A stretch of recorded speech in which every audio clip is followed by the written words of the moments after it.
After her husband's funeral, a strange old woman handed an envelope to the widow, and when she opened it that evening, she froze upon seeing a key.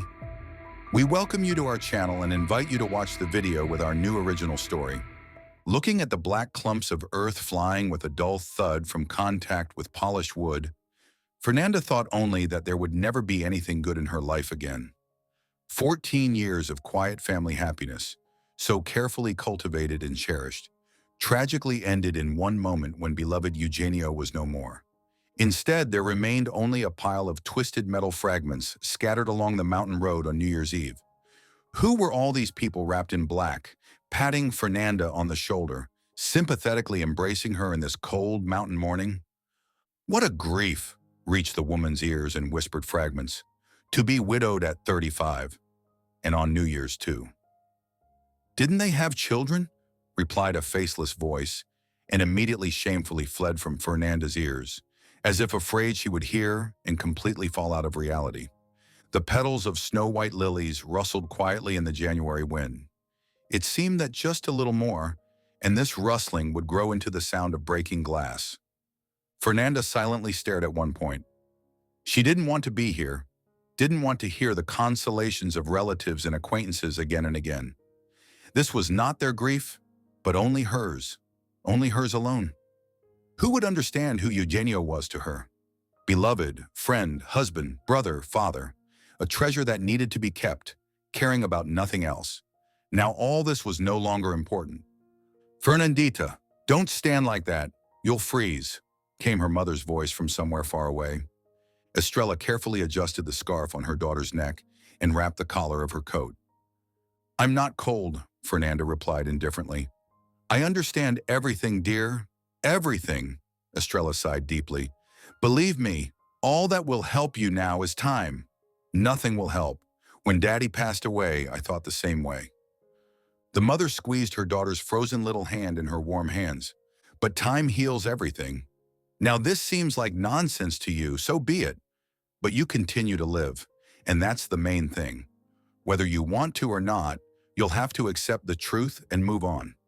Eugenio is no longer in this world, but in your soul he will remain forever.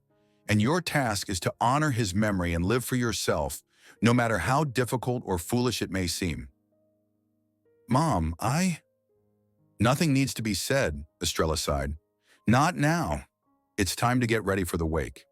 I'll come later, Fernanda timidly announced. You go ahead. I want to stay with Eugenio a little longer. Are you sure? Her mother was surprised. Fernandita, it's cold, and it's not the best idea to get behind the wheel alone in your condition. Everything's fine, Mommy. A tear rolled down Fernanda's cheek, outlining an even path in the powder. Don't worry, I'll just call a taxi later. Don't wait for me. All right, dear, Estrella sighed. I'll then slowly gather people to the bus. When the noisy crowd departed from Eugenio's grave, Fernanda knelt down and touched the trampled mound with dark earth, with her hand reddened from frost. Goodbye, my dear, she said barely audibly.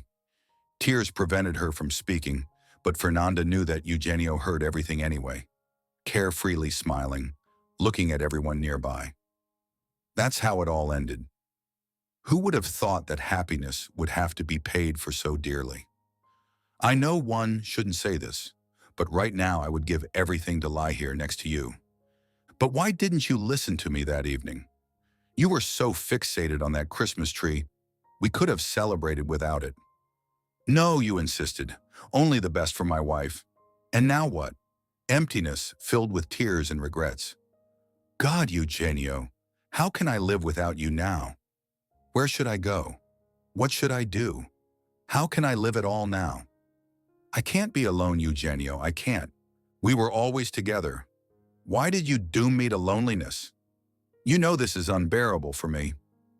Excuse me, suddenly came a rustling old woman's voice from behind. Fernanda shuddered, certain that all the gathered had already left, leaving her here alone.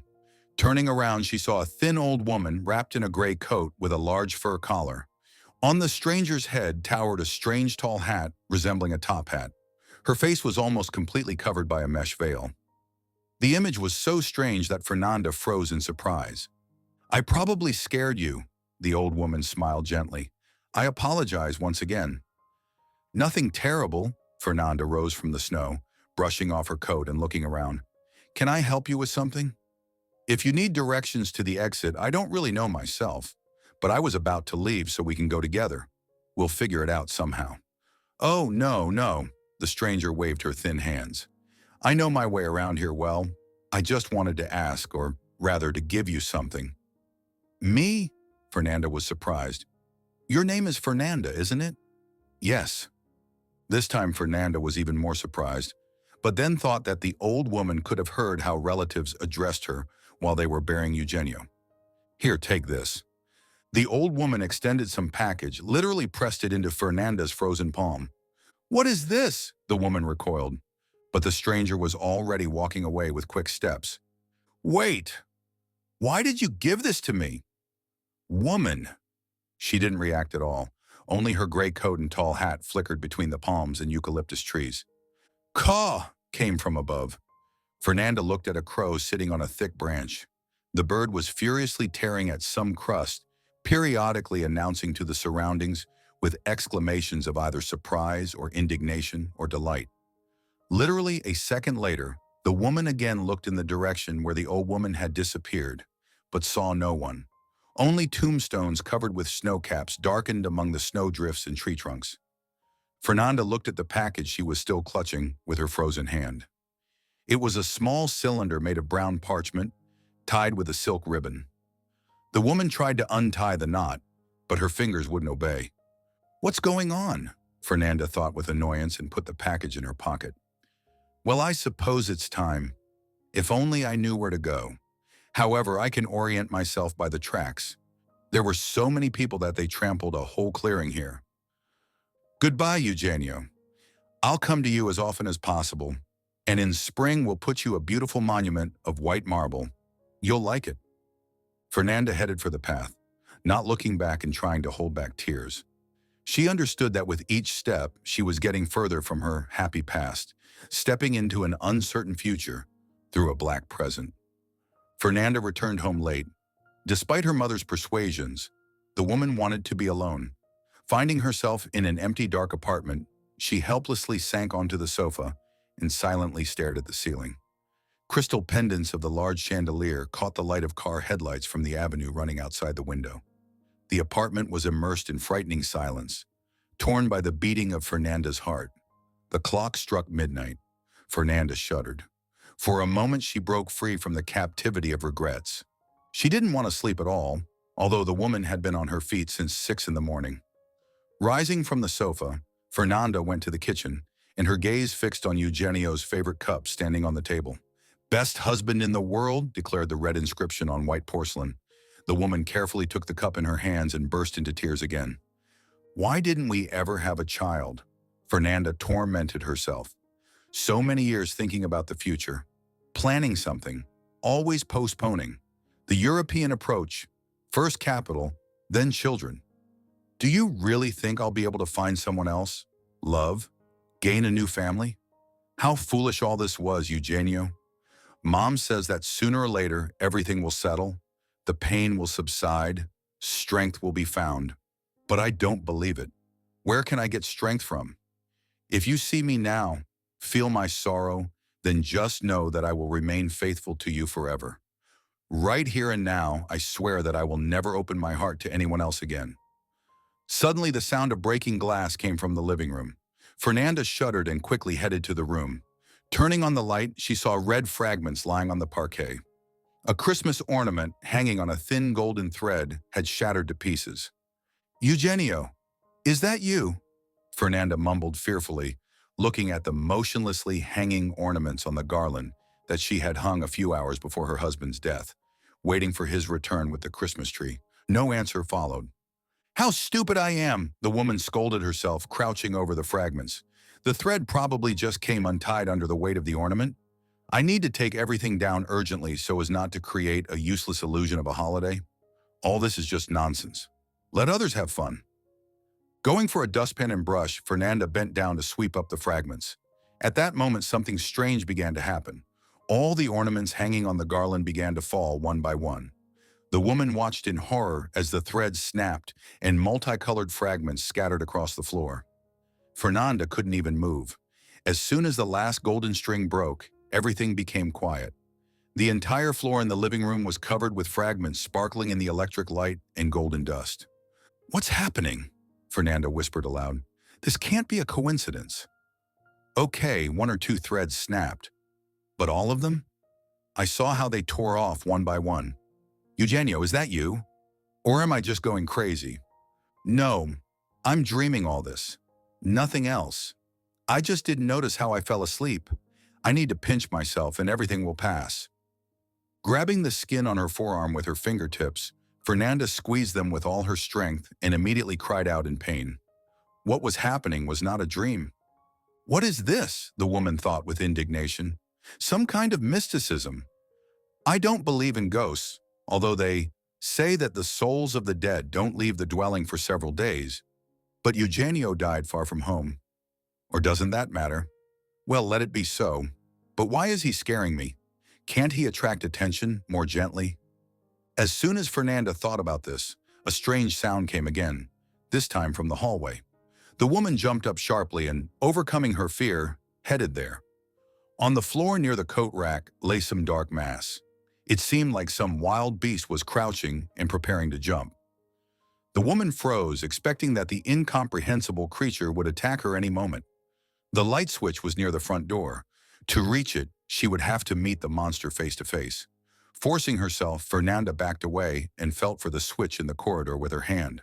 There was enough light for visibility in the corridor to improve, and immediately Fernanda laughed loudly. The huge monster turned out to be her own coat that had fallen from the hangers. Apparently, the silk lining had slipped off the lacquered wooden surface due to Fernanda's carelessness. Still trembling, the woman picked up the coat from the floor and threw it on the hangers. And then Fernanda saw the package that had fallen from the pocket. "I completely forgot about it," Fernanda frowned, picking up the object rolled into a cylinder. "And why did I even take this? Some crazy woman at the cemetery bothered me. Took advantage of my confusion. Who knows what she put in there? What if it's poison or something worse? I should have thrown it away immediately. I won't even open it." With a decisive step, Fernanda headed to the kitchen and already pressed the pedal on the trash can to throw the package into it. Suddenly, the light throughout the apartment sharply went out, but immediately turned on again. "What's happening here?" the woman shouted angrily. "Are you completely decided to drive me crazy? I'm already on the edge, and now some mysticism too." She pressed the can pedal again, but the situation with the light repeated. This time, Fernanda was seriously angry. "So I don't understand anything," the woman got angry. "Either all this is a series of very strange coincidences, or someone is trying to give me some kind of sign. I don't believe in either, but there's no logic here at all." "What do you want from me?" Fernanda shouted loudly, looking somewhere at the ceiling. She had no idea who she was addressing and whether there would be an answer. Suddenly, the TV hanging on the wall near the dining table turned on. Fernanda even jumped from surprise. "Found in the envelope," a male voice reported about some incident. "Helped establish the owner." It turned out to be Eugenio Ramirez. At these words, the TV turned off as sharply as it had turned on. "What the hell?" Fernanda howled. "Are you mocking me? What do you want? If you're giving some hints, I don't understand them." Wait, she froze. What was the announcer saying? An envelope? Something was found in it. The owner was established? Eugenio? Bingo. It seems all this mysticism is just to make me open this damn package. What if there's something dangerous inside? And I don't care. Even if I die opening it, so be it. Everything has lost meaning anyway. Fernanda tried to untie the golden silk ribbon wrapped around the brown paper, but the knot wouldn't give. Then the woman took a knife and simply cut it. The paper was quite ordinary, but very old. In Fernanda's childhood, they used to wrap food in grocery stores in such paper, tying it with string. It seems this granny from the past pulled out this packaging. However, not surprising, her whole appearance was as if she had fallen out of time. "Well, let's see what's there." Fernanda sighed and began to unfold the paper. Inside was an envelope folded in three, the most ordinary one, without signature or any marks. Something apparently lay inside it. Fernanda tore the edge and pulled out a folded sheet. Immediately, something clinked. Bending down, the woman saw a small shiny key with the engraved number 4801. What is this now? Fernanda turned the find in her hands. Looks like it's from some hotel room, since there's a number. The key looks modern, so maybe there's something written here that will give at least some information? The woman unfolded the sheet. Immediately, the smell of some sharp perfume hit her nose. Something elusively familiar, but Fernanda couldn't understand what exactly. In even, almost calligraphic handwriting, only a couple of lines were written on the paper. Fernanda, don't rack your brains. You will find answers to all your questions at 13 Hummingbird Street. Sometimes life forces us to change our views. Don't run from this. Acceptance is the best way to become part of this world. There was no signature. Fernanda bit her lip and silently looked at the message. Judging by the handwriting, it was written by that same old woman she'd encountered at the cemetery, and the smell of perfume. Now Fernanda understood why it seemed familiar to her. Sometimes she smelled it from Eugenio. Barely perceptible, almost erased, but it was definitely it. Everything is very strange, Fernanda thought. Let's say this old woman was an acquaintance of Eugenio, with whom he periodically met, maybe even a relative. Again, I knew all my husband's relatives. I don't remember such a woman. And all the relatives were at the funeral, but I didn't see her. But who did I notice at all? Again, her outfit is quite memorable. So, let's figure it out. Then she writes that I shouldn't rack my brains. About what? How can she even know what's going on in my thoughts? Well, you don't need to be a psychic here. It's already clear. Since she came to the funeral of her, let's say, great-nephew, she probably guessed that the widow would be beside herself with grief. And then she suggests finding all the answers at an address. Does she live there? But why didn't she tell me anything right away? After all, she could have simply said, "Hello, I'm Eugenio's relative, and I would like to talk." There's clearly something wrong here, especially since the old woman disappeared so quickly that I didn't even have time to call out to her. She herself was like a ghost. Whether you want to or not, you'll believe in all sorts of mysticism. Fernanda typed the address from the message into her phone. It was a small office building in the quiet center of the city.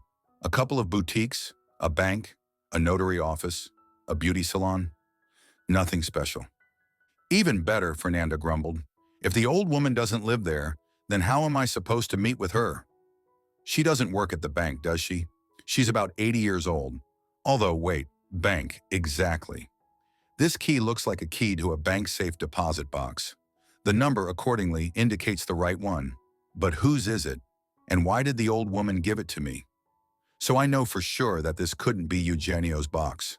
My husband and I had no secrets. He told me everything, and the accounts were always joint. Nothing. Tomorrow I'll definitely go there and figure everything out. In any case, I can't leave everything as it is now, or I'll just go crazy. Perhaps for now, I'll try to sleep. I hope there won't be any more signs. Fernanda addressed the last question to the chandelier, threatening it with her finger. An hour later, the woman finally fell asleep. The bank branch was empty. During the New Year holidays, there were no people wanting to arrange loans or deposits. Only the security guard and a couple of tellers were bored at their workplaces. "Hello," Fernanda greeted one of the girls dryly, showing the key. "I would like to go to the safe deposit boxes." Fernanda was very worried, understanding that now they might ask for her passport and making sure that specifically no box belonged to her, send her away. But the girl just nodded silently and escorted the visitor to a massive metal door. In the opened room, Fernanda saw neat rows of numbered boxes stretching along the wall. "When you're finished, press this button to exit," said the employee, pointing to an area near the door. "Thank you." Still not believing her luck, Fernanda nodded and remained completely alone. The door she needed was located at the very end of the storage room. Clicking her heels on the granite floor, the woman stopped and couldn't decide for a long time whether to open the lock. Finally, she inserted the key into the keyhole of box 4801 and turned it. The door opened silently. Fernanda carefully pulled out the metal box inside and placed it on the table. Inside lay a thick notebook in a dark brown leather cover, some folder, and a large box. The notebook was densely filled with Eugenio's neat handwriting. Apparently, it was something like a diary. Fernanda saw dates, most of which related to the period before her marriage. In the folder were letters and photographs. An unknown girl smiled from the pictures, And in some photos, she was hugging a little girl. Fernanda had never seen these people and had no idea why her late husband kept their photos in a secret bank deposit box. The woman reached for the box and opened it. Inside were thick stacks of dollar bills. Even a quick glance was enough to understand that the sum exceeded tens of thousands. What is this? Fernanda thought in bewilderment. Could all this really belong to Eugenio? The notebook, definitely. I immediately recognized the handwriting. But why didn't I know anything about this? Was Eugenio hiding it from me? Well, I need to take everything with me. I'll probably leave the money, but the diary's worth studying. Maybe I'll understand who this girl is. Fernanda put the notebook and folder in her bag, closed the box and put it in the drawer, then locked the cell and pressed the exit button. Excuse me, the girl addressed her. I wanted to remind you that the rental period for Box 4801 ends in 2 weeks. Will you be renewing? Ah, no, Fernanda was confused. Not yet. 2 weeks, you say? Yes, the employee nodded. Just reminding you, if you decide to, you need to come with your passport and pay the fee by the 20th. I understand, Fernanda smiled. I'll think about it. I can't say for sure right now. Leaving the bank, the woman thought for a long time about why the old woman had given her the key to the box. After all, she could have easily come herself and taken all the contents. There was a lot of money there. Surely the stranger knew about their existence, or not. But most importantly, where did she get the key from? Obviously, it was Eugenio who rented the box. Otherwise, where would this notebook come from? Yes, most of the entries were old, but the last ones were dated last year. It even seemed that her husband wrote right there, in the bank. Burning with impatience, Fernanda got home. But as soon as she entered the apartment and prepared to study the diary, the doorbell rang. How are you doing, daughter? Estrella asked from the doorway. I've been calling you all morning. Silence, I was starting to worry. Everything's fine, Mom. Fernanda smiled weakly. I just turned off my phone. I'm tired of everything. What are these fragments doing here? Her mother noticed, entering the living room. Well, I decided to take down all the decorations yesterday. They're pointless, so a couple broke. My own fault, her daughter sighed. She didn't want to talk about the night incident, afraid that her mother would think her insane. I understand, Estrella sat down on the sofa. Well, nothing. There will be more holidays in your life, and I wanted to invite you to go to the dacha tomorrow. We could make asado, and it would be good for you to be in the fresh air. I don't know, Fernanda shrugged. I don't want anything. Fernandita, Estrella hugged her daughter, you need to distract yourself now. You're not going back to work for another week anyway, and even then it would be better if you took more vacation. Your boss is good, he'll understand everything, and sitting here locked up will only plunge you deeper into apathy. Let's go. It's quiet there now, no one around. You can be alone with your thoughts. Think about what's important, what direction to move in next. You think so? There's probably logic in your words. I just can't be here. Everything reminds me of Eugenio. It feels like his soul is still here. His soul is always where you are, but you shouldn't dwell on what's lost forever now. Daughter, I only wish you well. When Daddy passed away, I managed to overcome grief only by distracting myself. Yes, I had you, and it was easier. It's easier to survive the loss of a loved one together, but you're not alone now either. I'll do everything possible to make you believe. Life doesn't end, even if it's hard, even if it's lonely, and sadness consumes everything around. But everything depends on you. Don't shut yourself off from the world, my beloved girl. If only you knew how much it hurts me to see you in this state. I loved Eugenio too, like a son. And it's hard for me now too, even if not to the same extent as for you. But there are no answers in constant grief, believe me. I tried to look for them, but I became convinced that I was only pulling myself down to the bottom. When did you realize that the pain was receding? Fernanda asked. It hasn't receded even now, her mother sighed. It became quieter, softer, but it hasn't passed and never will. Your father was very important to me. When cancer began to take him away with its claws, I was in complete despair. It's unbearable to see your beloved fading away and you can't help with anything. In some sense, instant death is much better than illness. I hope that Eugenio is now in heaven, in a better world. He was a good person. It's a pity he left so early. Only 40 years old. What can you do? Life isn't always fair. Mom, did you love anyone besides Daddy? Of course I did. You, more than life. It was you who gave me strength to go on. But I don't have children. Fernanda looked out the window distantly. We postponed it for so long, and as soon as we decided it was time, Eugenio was gone. I'll regret it for the rest of my life. I won't be able to be with any other man. Eugenio was my first and only love. Well, to become a mother, you don't necessarily have to get married, Estrella smiled. First, you can go to a clinic and choose a donor.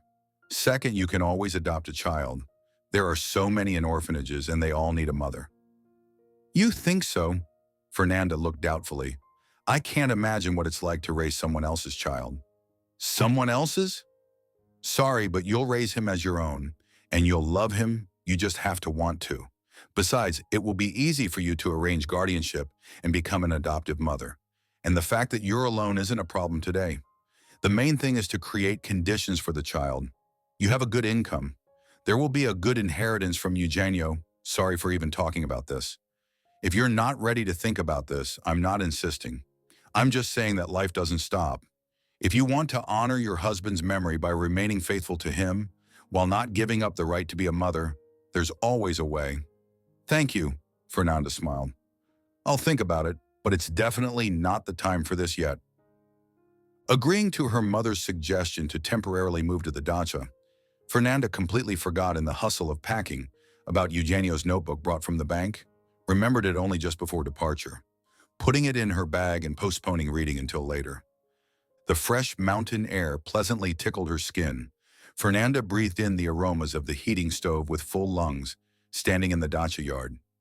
Estrella was bustling alone in the house, sending her daughter to get some air and prepare everything for the future asado. Fernanda pulled out an old grill from the veranda and tried to set it up near the gazebo where they often grilled meat as a family. Before, either Dad or Eugenio handled all this. But now neither of them was there. She had to learn herself. The woman poured coals into the metal grill box and lit them. They quickly changed from black to red, crackling cheerfully in rhythm with the branches in the frost. It was warm near the grill. Fernanda leisurely skewered juicy pieces of beef, trying not to think about anything. What an aroma! Estrella inhaled the air, coming out on the porch in a hastily thrown-on coat. Where did you learn to cook asado? Just watched Eugenio, her daughter answered, fanning the browning pieces with a fan. Although he didn't let me near, sincerely believing that only a man knows how to work with meat, I still took note of everything. As you can see, it came in handy. It'll be ready soon, another 10 minutes, and that's it. Only in the evening, when Estrella went to rest, did Fernanda sit in a wicker chair and open the notebook. Up to half of the diary, the entries were old, 15 years old. At that time, Fernanda and Eugenio weren't acquainted yet. Most of the notes were unremarkable. Her husband shared his impressions, successes and failures, talked about the day that had passed. Fernanda flipped through the pages, reading every word carefully. She didn't know much, even though Eugenio readily shared his memories with her. For a time, the woman immersed herself in her husband's inner world unknown to her, as if reliving past events anew. She was about to close the notebook when suddenly her gaze slipped over the next entry. Tuesday, September the 16th, I hadn't seen Valeria for 3 years. God only knows what it cost me to forget this woman. She left suddenly without explaining anything. I couldn't come to terms with it for a long time, and then she appeared. She just rang the doorbell, as if nothing had happened. The same smile, the same voice. She didn't go into details about her past and just hugged me tightly. And again, everything that I had tried so hard to forget after her departure came flooding back. I don't know what will happen next. I love this woman, but what kind of Valeria is this? Fernanda frowned. However, this entry is also very old. It's stupid to be jealous, especially now. It's clear that he had women before me. He just never really talked about it much. He didn't talk about it himself and didn't ask me. It suited both of us. In any case, I know for sure that after meeting me, all of my husband's past simply evaporated. In all these years, he never once remembered anyone. Well, maybe there's something more about her further on. Wednesday, September 24th. Valeria hasn't left for a week now. She doesn't say anything definite. Even to the direct question of whether we're together again, she answers that there's no need to think about it. How I suffer. I won't bear it if she leaves again. I'm afraid to scare her away with questions, pressure, but I can't do this. We were together for so many years until these oddities began. And then I suffered just as long, racking my brains about why she left, just like that, without saying anything. I know that any normal guy would have put the question directly, but she's too delicate a nature. She's always been like that, and she doesn't want to get married. I understand her after all. I'm not as firmly on my feet as I'd like, but it's only a matter of time. I'll talk to her today. If she wants guarantees, I'll do everything possible. Friday, September 26th. Fool, what a fool I am. She left again. I know for sure that yesterday's conversation was to blame. Her phone is off. I don't even know her address. Who is she? Who are her parents? Friends? It always seemed that this wasn't so important. After all, there are the two of us. Why questions and other things? Only an idiot knows nothing about his beloved woman. And I was always satisfied with her excuses. With these eternal, what's the difference? It seemed like it was a game. Stupid, childish, but so romantic, mysterious. Just a cretin. And now what?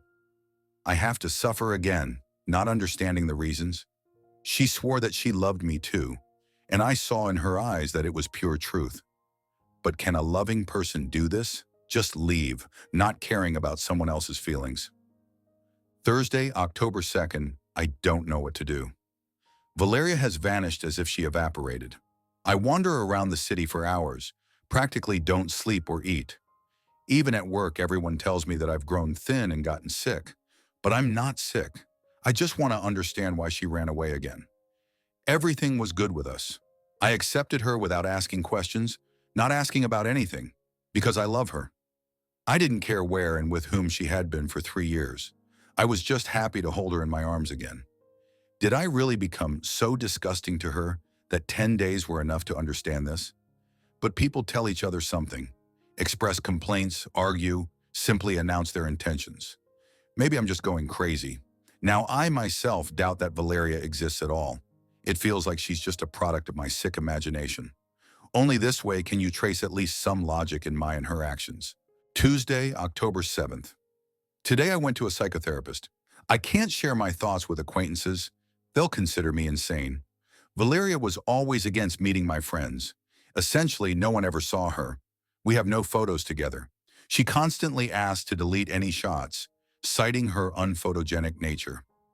This is another detail of the mosaic that led me to think that Valeria is not a real person, but a fiction. That's why I went to see a specialist. I had to figure everything out. I have a responsible position. My psyche can't affect my professional activity. The sooner I take measures, the better. But the psychotherapist is sure that this woman is real. He said that there are such people with a low threshold of responsibility. They try not to drop anchor anywhere. Live for one day. Perhaps Valeria is just one of those. This calmed me down a bit, but still not completely. Now I want even more to find and ask why. Friday, October 10th. Today I was at the appointment again. The doctor advised me to see him for several months to get my nerves in order. So far it hasn't come to pills, but if it gets worse, and my thoughts about Valeria have already grown into a mania, then pills are guaranteed for me. The psychotherapist also hinted that I should meet someone, not get fixated on my loneliness. This is hardly possible. I'm monogamous. Valeria for me is not just some mistress. Next to her I felt alive. Strange probably to say such a thing at 26, but I'm already jaded. I don't want to see anyone else next to me. There were no more entries related to this period. Further, Eugenio turned to his diary again only the next year. January 12th. I don't know whether therapy works or I just stopped tormenting myself, but I feel better. Today I met a wonderful girl. It was so unexpected. She fell on a slippery road and broke her heel. Children were just jumping around and laughing. One even threw a snowball at her. Where are the parents looking? If I had a child, I would definitely instill principles of respect and humanity in him. I jumped out of the car to help her. When I approached, the girl was just sitting and crying. When I asked why, she answered that she had saved so long for boots and the heel broke on the very first day. I laughed, it seems, making her even angrier. She's so sweet, dimples on her cheeks like an angel. Looking at them, I completely forgot about everything in the world. Her name is Fernanda. Yes, just like that, Fernanda, a journalism student. She's 20 years old. I don't know why, but I suggested meeting tomorrow, drinking hot coffee and walking around the city. By the way, I drove her home because you can't go far with a broken heel. Now I even know where she lives. January 13th, I just returned from a date. God, this girl is a miracle. Although she's 6 years younger than me, we have so much in common. Books, music, films, authors, countries. Everything I mention, she easily picks up and discusses lively. It seems I've fallen in love. If only this were mutual. It feels like we're literally made for each other. And how could I have been so mistaken before, thinking that the world revolved around Valeria, a selfish and irresponsible hysteric who lived only for her own ambitions and incomprehensible dreams. Now I understand why the psychotherapist advised me to communicate more with girls. Now she'll have her examination session, and then there will be holidays. I'm planning a vacation. I think I'll invite her to the mountains. We'll ride bicycles. I've been planning to for a long time. Fernanda read the following entries with tears in her eyes. Eugenio so vividly described the period of their acquaintance that involuntarily bright pictures of that time arose in her head. The woman clearly saw how they rode bicycles, felt the smell of flowers that her suitor gave her, heard his laughter. The last note was dated their wedding day, after which a blank page was left. Fernanda couldn't read further. She was overwhelmed by a wave of sadness mixed with a feeling of deep disappointment in life. The woman got up from the chair and put the coffee pot on. Only after a cup of strong drink did she find the strength to continue reading. Time had already passed midnight. Fernanda herself didn't notice how the hours had imperceptibly flown by. Turning the blank page, Fernanda was surprised to notice that new entries had been started only about a year ago, and the last one was dated the end of December and was made literally a couple of days before the tragic death. The woman took a deep breath and began to read. February 3rd. I knew that sooner or later Valeria would remind me of herself. Alas, I didn't even think it would happen in such a form. Now I'm in complete confusion. That's why I'm writing in my old notebook, which I haven't turned to for many years. I have no one to discuss this with, and paper will endure everything. Fernanda won't understand me if I just dump all this on her. God, so many years have passed. Who would have thought that everything would turn out like this? Today, one woman approached me. I had never seen her before, but her face seemed vaguely familiar. This was Valeria's mother. At first, I was surprised because the woman who introduced herself as Concepcion looked about 80 years old. She would rather have been Valeria's grandmother. But I was wrong. Concepcion told me a lot, and now I can at least partially understand what was happening almost 2 decades ago. Valeria was a long-awaited but late child. Her mother was already 44 when her only daughter was born. Concepcion belonged to a rather noble family, the remnants of which the revolution had scattered throughout the country. The woman married a high-ranking military man who apparently covered her aristocratic roots. Valeria was born during political upheavals. She grew up as a spoiled child, wanted for nothing, and stood out sharply among her peers with her beauty.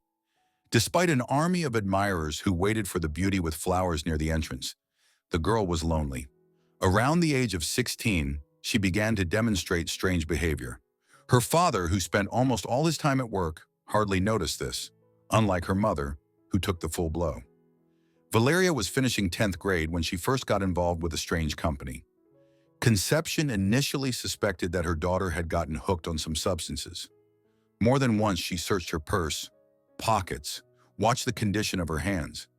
But everything was in vain, which only increased the mother's bewilderment. Valeria became withdrawn. Rude, strange literature began to appear in the house. On the walls of her daughter's bedroom, the mother saw some incomprehensible signs in the form of inverted stars, crossed-out crosses, pagan symbols. There was no internet at that time, so Conception learned everything through her sources. But the more information she received, the more incomprehensible the situation became. Apparently, Valeria was trying to comprehend all the wisdom of the world at once, becoming fascinated with religious literature, philosophy, esoteric publications, and other metaphysics.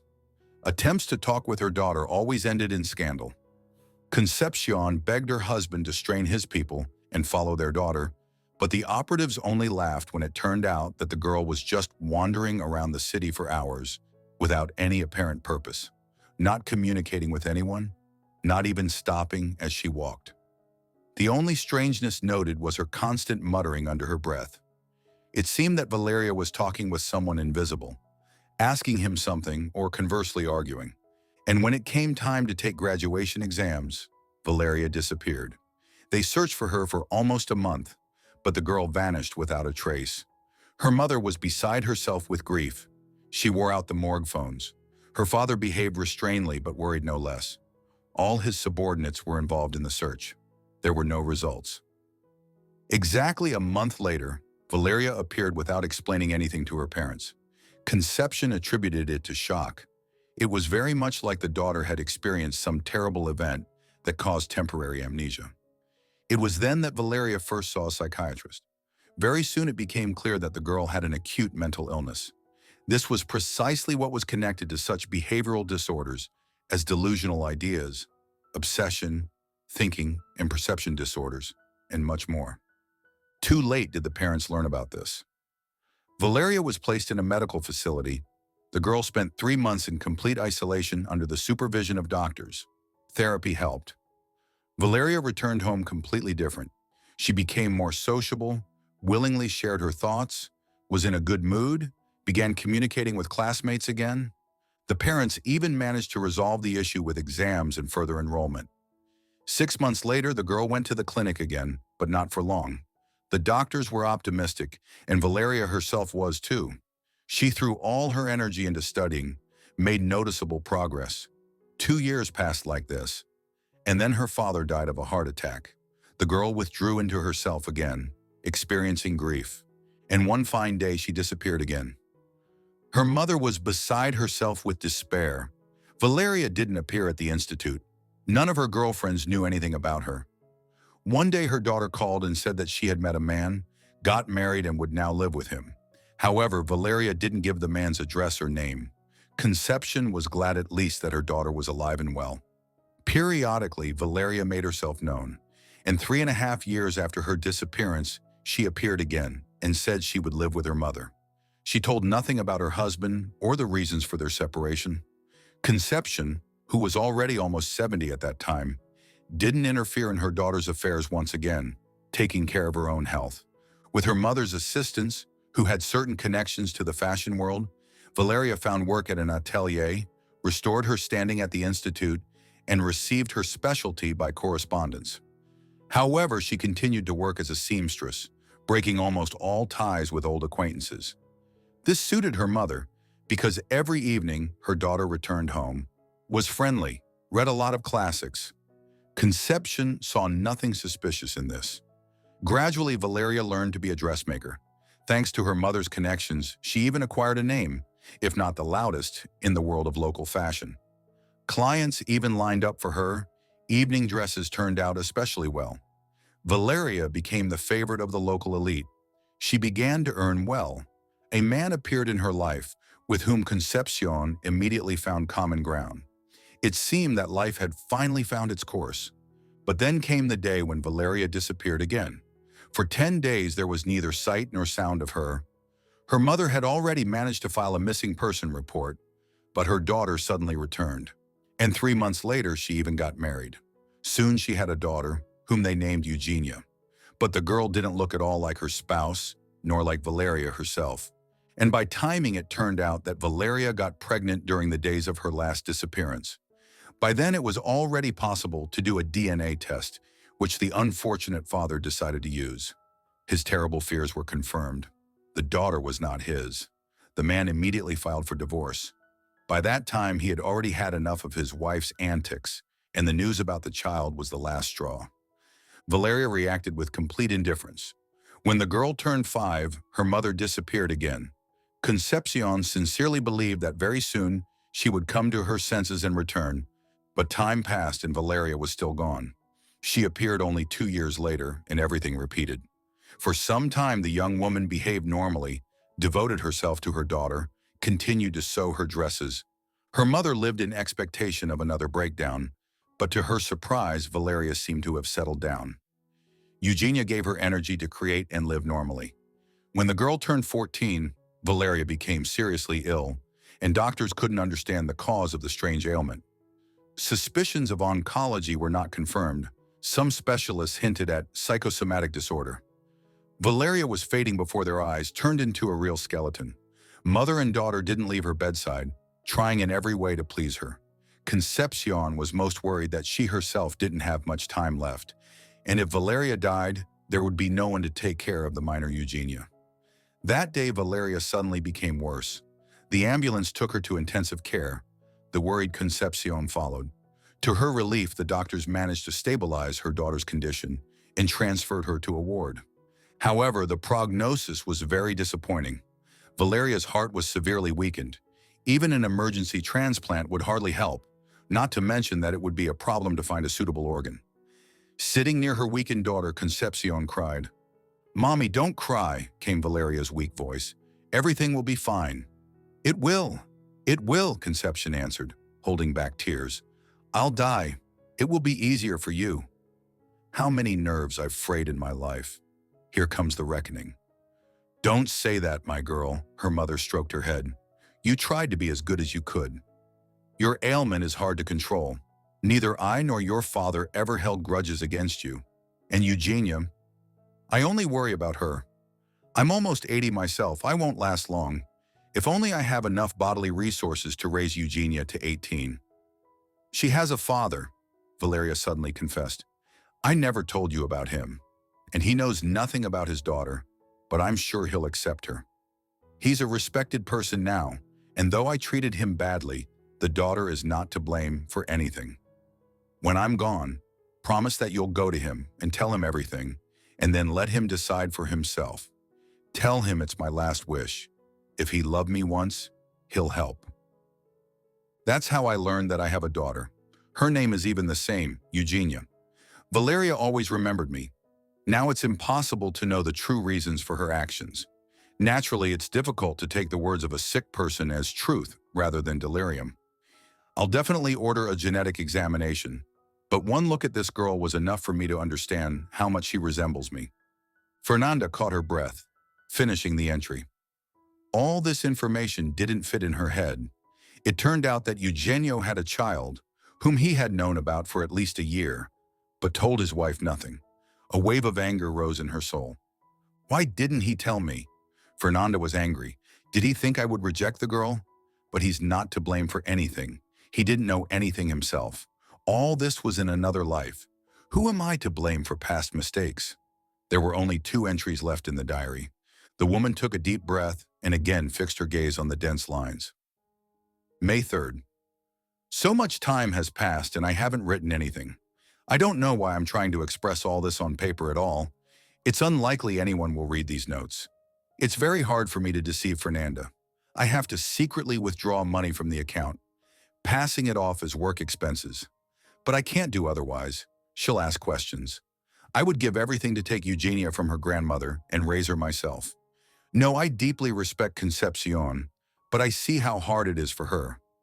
What's the use of my money? Yes, it helps support a teenage girl, but she needs love, not material handouts. I can't be with her often. I come a couple of times a week. She's even gotten used to me, but you can still see that this communication is hard for her. After her mother's death, she never recovered. And then there's such a difficult age, 15 years old. She's angry at me, although she understands that I'm not to blame for anything. I swear at the first opportunity I'll gather courage, tell Fernanda everything, and then come what may. Maybe I'm a weakling and a wimp, not understanding myself what's stopping me. All this is fear. Fear. I'm so afraid of losing her. This is just an excuse for my selfishness. December 27th. It's decided. Tomorrow I'll tell my wife everything. It's unbearable to hide anything from her. We've been honest with each other for so many years, shared the most intimate things. I love her more than life. Won't she understand? Especially since she's always wanted a daughter so much. Yes, Eugenia is not ours, but the girl needs a mother. And no one except Fernanda will handle this role better. I'm sure of it. Even if she gets angry, it will pass. And then Eugenia will have a normal family. And we can't delay any longer. Conception was diagnosed with stomach cancer. The stage is inoperable, maximum 6 months. Even the money I set aside won't be enough. It's useless. And she herself doesn't want anything anymore. Even though I'm already an adult man, I still believe in miracles. I've become so attached to my daughter, now I can't imagine myself without her. And Eugenia isn't angry at all, but I feel that my rare visits aren't enough for her. Besides, she directly asks why I don't tell my wife everything if she's so good according to my stories. Enough running from myself. Fernanda, I love you so much. I hope this love is enough for all three of us. This was the last entry in the notebook. Fernanda stared at one point, understanding that in fact that day Eugenio went not for a Christmas tree at all, but for the girl. He wanted to arrange a surprise, bring her, introduce her, explain everything, and she was waiting for him to come. Only fate decided otherwise. Fernanda, why aren't you sleeping? Estrella's voice distracted her from her thoughts. Do you see what time it is? Mom, her daughter looked at her with eyes full of tears. I now have to make a very difficult choice. Fernanda stood near the wide wooden door on a staircase landing framed with lush molding. A golden nameplate attached under the bell announced that Medrano K lived in this apartment. Gathering her thoughts, the woman pressed the button. Immediately, a melodious trill was heard, followed by the patter of bare feet. The door swung open, revealing to Fernanda a beautiful, disheveled girl in a long, shapeless t-shirt. Hello, she sniffled. Who do you need? And you don't even ask before opening the door. Fernanda smiled benevolently. These are dangerous times. You never know who might come.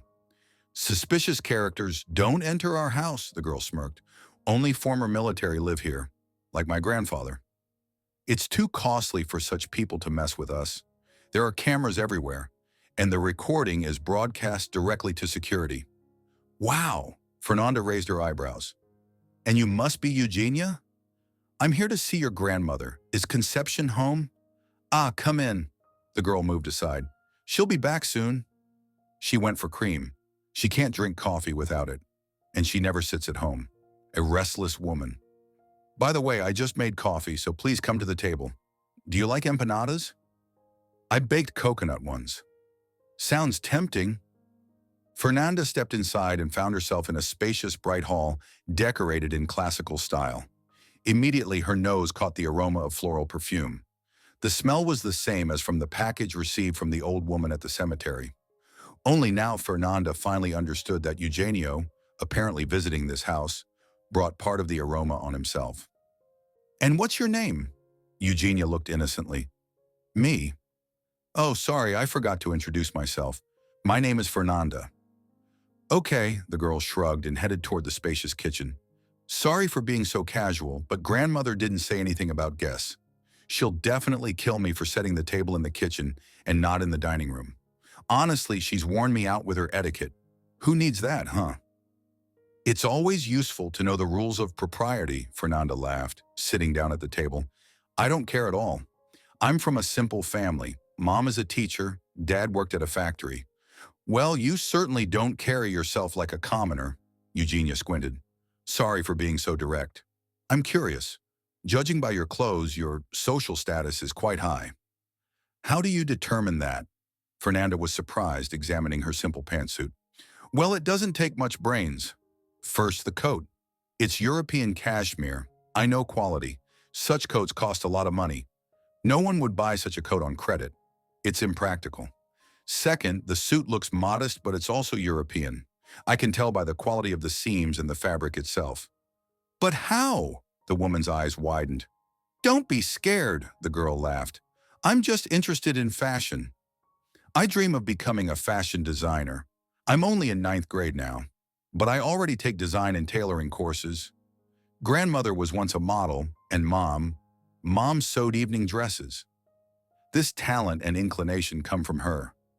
I haven't left her workshop since I was 7. She taught me to sew, cut, and understand fabrics. One day I'll become a famous fashion designer, but for now I just study and argue with grandmother. You say Conception was a model? Fernanda was interested. I never would have thought. She's so small. It's because of the illness, Eugenia frowned. But before, when she was young, everyone turned to look at her. Want to see photographs? Of course, Fernanda nodded. Eugenia rushed off somewhere into the depths of the apartment, then returned with a large black album. Here, look. This is her in the early 70s. Beautiful, right? Incredibly, Fernanda looked at the photographs in fascination. A real star. That's why she dresses so interestingly. Oh, that's nothing yet. We constantly come up with something new together. I even sewed several outfits. They turned out pretty well. I can show you. I'd love to see them. Just let's do it a bit later, or Conception will scold me for walking around the apartment without her knowledge. What are you here to see her about anyway? You work at a magazine, right? We just agreed on a photo shoot with her last week. Grandma refused for so long, it's quite hard for her after all. But I talked her into it. This is almost her last chance to shine on glossy pages again. Even though she's old, she still preserved her beauty. And many would envy such style. I'm telling you this as a representative of the young generation. No, Fernanda began, but suddenly heard dry coughing behind her. Eugenia, we have guests, came a dry old woman's voice. Why are you sitting in the kitchen? I've explained this to you so many times. Grandma, don't be angry. Always with your conventions. Sorry, Concepcion. Fernanda rose from her chair and turned to the hostess. Fernanda, is that you? From surprise, the old woman's impeccably made-up eyebrows crawled upward. Yes, sorry for coming without warning, but I read it. I see. The old woman smiled gently and sat down on a chair upholstered in striped silk. Eugenia, be so kind as to leave us for 15 minutes. Secrets again? The girl wrinkled her nose. Fine. Then I'll drink coffee in the bedroom. And don't make faces. This will be your payment for my absence. Go already. The grandmother shook her head. When the girl left, Concepcion looked at the closed door for a long time, as if fearing that her granddaughter was eavesdropping. Finally, she broke the silence. Why did you come? It seemed to me that you gave me that key for precisely this purpose. Isn't that so? Fernanda was surprised. You must have read this diary too? I did, the old woman nodded. Then you should have understood what Eugenio wanted. True, but he couldn't have known that his life would end so tragically. I still blame myself for not talking him out of coming to us then. He had been calling since morning and promising Eugenia an unforgettable gift. If he hadn't gone, everything would be different now. I told her everything, but she pretends it doesn't hurt, tries to joke, behave normally. But I see how hard it is for her.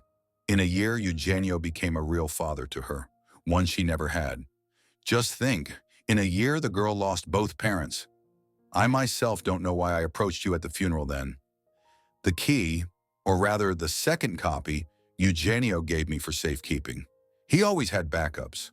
When I learned that he died, I immediately went to the bank, but I didn't take anything from the box, so you should know. I didn't even think about it, Fernanda shook her head. I just wanted to know what this key was for. And there was this diary. I thought it right to give you a chance to know your husband better too. Believe me, I don't claim anything, not even that money in the cell. I know that Eugenio kept it there for his daughter because he was afraid to openly withdraw from the account. But it all rightfully belongs to you anyway. Nothing of the sort. If Eugenio kept it for his daughter, and that's the case, then I have no right to it. Tomorrow I'll bring you the entire sum, especially since I don't need it, and the cell rental period is running out anyway. You still haven't answered me, Conception interrupted. Why did you come? I wanted to meet you and Eugenia. This girl is the biological daughter of my most beloved person. You can consider me crazy, but she's not a stranger to me either. I don't know what Eugenio was so afraid of. He should have told me everything from the very beginning. Foolish. Oh, how foolish he was. Eugenio wanted the girl to have a family. I know about your illness. I'm ready to guarantee that I'll take care of Eugenia as my late husband wanted. She's nobody to you. The old woman looked away. I know you don't have children of your own, Eugenia told me. And Eugenia is no gift. This girl is a teenager with a difficult character. Thank God she didn't inherit her mother's illness, we checked, but I'm ready to be with her under any circumstances. I repeat once more, she's not a stranger to me. This is my husband's daughter. And since he's no longer here, I'm ready to continue what he started. Eugenia, Conception said sharply and loudly. I know you're there. Stop it immediately and come in like a normal person. The girl's disheveled head immediately appeared in the doorway. Her face was red with shame, but her eyes were shining. Sorry, Grandma. She looked guiltily into the old woman's eyes. I immediately understood who our guest was. Father actually showed me photographs, and there was no need to send me to the bedroom. I'm already old enough to be present at such conversations. She's grown up. Concepcion waved her hand. Fine, sit down. Fernanda, are you really ready to communicate with me? The girl suddenly asked. Father told me so much about you. I dreamed of meeting you. When you called today, I could barely restrain myself from telling everything. But I was curious what you were like. I knew that a person like Father would hardly choose some evil fool for a wife, and are you ready to communicate with me? Fernanda smiled. Friendship, love, and family are always mutual. If one doesn't want to or only pretends, trying to please, then nothing will work out. I don't need money, the girl suddenly blurted out. Neither do I. Fernanda shook her head. We both lost a dear person. I think we both need something more than just communication right now. I thought about it for a long time. I admit my mother helped me with this. And we both decided to get to know you and your grandmother better. So what happens next depends only on you. The girl sat, biting her lip and thinking about something. Suddenly she smiled and looked slyly first at Fernanda, then at her grandmother. You promised you'd look at those outfits I made for Grandma, she finally said. So let's go. Let's not waste time. Fernanda felt her palm firmly squeezed by Concepcion's thin fingers. The old woman was smiling. This smile filled the woman's soul with warmth, with the realization that everything would be fine now. The empanadas, Eugenia, Concepcion suddenly remembered. We never tried them. They're not going anywhere, the girl laughed and rushed away from the kitchen. If you're enjoying it as well, leave a like and subscribe to the channel.